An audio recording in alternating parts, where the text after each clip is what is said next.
ಸಿದ್ದರಬೆಟ್ಟ ಶ್ರೀ ಕ್ಷೇತ್ರದಲ್ಲಿ ಜೂನ್ 20ರಂದು ನಡೆಯಲಿರುವ 20ನೇ ವಾರ್ಷಿಕೋತ್ಸವ ಹಾಗೂ ಧಾರ್ಮಿಕ ಕಾರ್ಯಕ್ರಮಗಳ ಅಂಗವಾಗಿ ವೀರಶೈವ ಸಮುದಾಯದ ಮುಖಂಡರು ಅನ್ನದಾಸೋಹಕ್ಕಾಗಿ ಅಗತ್ಯವಿರುವ ವಿವಿಧ ತರಕಾರಿಗಳನ್ನು ಶ್ರೀ ಕ್ಷೇತ್ರಕ್ಕೆ ರವಾನಿಸಿದರು.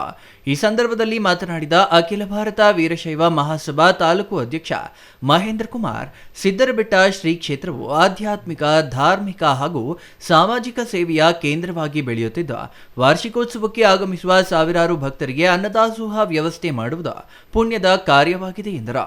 ಗೌರಿಬಿದನೂರು ನಗರದ ತರಕಾರಿ ಮಾರುಕಟ್ಟೆ ವ್ಯಾಪಾರಸ್ಥರಿಂದ ಶ್ರೀ ಕ್ಷೇತ್ರಕ್ಕೆ ಉಚಿತವಾಗಿ ತರಕಾರಿಯನ್ನ ಪಡೆದುಕೊಂಡು ಶ್ರೀ ಕ್ಷೇತ್ರದ ದಾಸೋಹಕ್ಕೆ ರವಾನಿಸಿ ಮಾತನಾಡಿದ ಅವರು, ಅನ್ನದಾನವು ಭಾರತೀಯ ಸಂಸ್ಕೃತಿಯಲ್ಲಿ ಶ್ರೇಷ್ಠ ದಾನವಾಗಿದ್ದ ಭಕ್ತರಿಗೆ ಯಾವುದೇ ಕೊರತೆಯಾಗದಂತೆ ಸಮುದಾಯದ ಹಾಗೂ ತರಕಾರಿ ಮಾರುಕಟ್ಟೆ ವ್ಯಾಪಾರಸ್ಥರ ಸಹಕಾರದೊಂದಿಗೆ ತರಕಾರಿಯನ್ನ ಒದಗಿಸಲಾಗುತ್ತಿದೆ ಎಂದರು.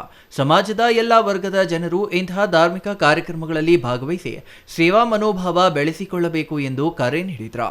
ನಗರಸಭೆ ಮಾಜಿ ಸದಸ್ಯ ಹಾಗೂ ತರಕಾರಿ ಮಾರುಕಟ್ಟೆ ವ್ಯಾಪಾರಸ್ಥರ ಸಂಘದ ಅಧ್ಯಕ್ಷ ಆರ್.ಪಿ. ಗೋಪಿನಾಥ್ ಮಾತನಾಡಿ, ಶ್ರೀ ಕ್ಷೇತ್ರದ 20ನೇ ವಾರ್ಷಿಕೋತ್ಸವವು ಧಾರ್ಮಿಕ ವಿಧಿವಿಧಾನಗಳು, ಆಶೀರ್ವಚನ, ಸಾಂಸ್ಕೃತಿಕ ಕಾರ್ಯಕ್ರಮಗಳು ಹಾಗೂ ಅನ್ನದಾಸೋಹದೊಂದಿಗೆ ವಿಜೃಂಭಣೆಯಿಂದ ನಡೆಯಲಿದ್ದು, ಭಕ್ತರು ಹೆಚ್ಚಿನ ಸಂಖ್ಯೆಯಲ್ಲಿ ಭಾಗವಹಿಸಿ ಕಾರ್ಯಕ್ರಮವನ್ನು ಯಶಸ್ವಿಗೊಳಿಸಬೇಕೆಂದು ಮನವಿ ಮಾಡಿದರು. ಸಿದ್ದರಬೆಟ್ಟ ಕೊರಟಗೆರೆ ತಾಲೂಕಿನ ವಿಶೇಷವಾದ ಪೂಜೆ ಮಾಡೋದಕ್ಕೆ ಭಾನುವಾರ ಅನ್ನ ಸಂತರ್ಪಣಾ ಕಾರ್ಯಕ್ರಮ ಇಟ್ಕೊಂಡಿದ್ದಾರೆ. ನಮ್ಮ ಗೌರಿಬಿದನೂರು ತಾಲೂಕಿನ ವೀರಶೈವ ಸಂಘದವರು ಎಲ್ಲನೂ ಇಟ್ಕೊಂಡಿದ್ದಾರೆ. ಆ ಒಂದು ಕಾರ್ಯಕ್ರಮಕ್ಕೆ ಅವರು ಎಲ್ಲ ಸೇರಿ ನಮ್ಮ ಮಾರ್ಕೆಟು ಸಂಘದವರು, ಗೌರಿಬಿದನೂರು ಶ್ರೀ ವರಸಿದ್ಧಿ ವಿನಾಯಕ ಮಾರ್ಕೆಟ್ ವ್ಯಾಪಾರ ಸೇವಾ ಸಂಘದವರು ಎಲ್ಲ ಸೇರಿ ರೈತರು ಸಹಾಯದಿಂದ ಎಲ್ಲರೂ ಸೇರಿ ಈ ಶ್ರೀ ಕ್ಷೇತ್ರ ಸಿದ್ದರಬೆಟ್ಟ ದೇವಸ್ಥಾನಕ್ಕೆ ತರಕಾರಿಯನ್ನು ಉಚಿತವಾಗಿ ನೀಡ್ತಾ ಇದ್ದಾರೆ. ವೀರಶೈವ ಉಚಿತ ವಿದ್ಯಾರ್ಥಿ ನಿಲಯದ ಅಧ್ಯಕ್ಷ ದೇವಿ ಮಂಜುನಾಥ್ ಮಾತನಾಡಿ, ಶ್ರೀ ಕ್ಷೇತ್ರ ಸಿದ್ದರಬೆಟ್ಟದಲ್ಲಿ ಜೂನ್ 21ರಂದು ಹಮ್ಮಿಕೊಂಡಿರುವ 20ನೇ ವಾರ್ಷಿಕೋತ್ಸವದ ಕಾರ್ಯಕ್ರಮಕ್ಕೆ ಭಕ್ತರು ಉತ್ತಮ ರೀತಿಯಲ್ಲಿ ಸಹಕಾರವನ್ನ ನೀಡುತ್ತಿದ್ದ ಕಾರ್ಯಕ್ರಮಕ್ಕೆ ಹೆಚ್ಚಿನ ಸಂಖ್ಯೆಯಲ್ಲಿ ಭಾಗವಹಿಸುವ ಮೂಲಕ ಶ್ರೀಗಳ ಆಶೀರ್ವಚನ ಕಾರ್ಯಕ್ರಮದಲ್ಲಿ ಭಾಗವಹಿಸಂತೆ ತಿಳಿಸಿದರು.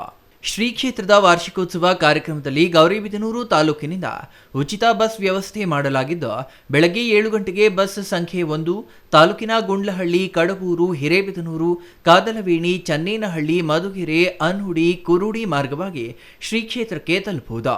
ಬಸ್ ಸಂಖ್ಯೆ 2 ಬಸವಾಪುರ, ಮಿಂಡೇನಹಳ್ಳಿ, ಅಲಕಾಪುರ, ತೊಂಡೆಪಾವಿ, ಮಂಚೇನಹಳ್ಳಿ ಮಾರ್ಗವಾಗಿ ಶ್ರೀ ಕ್ಷೇತ್ರಕ್ಕೆ ತಲುಪುವುದು. R Manjunath, CTV news, Gauribidanur.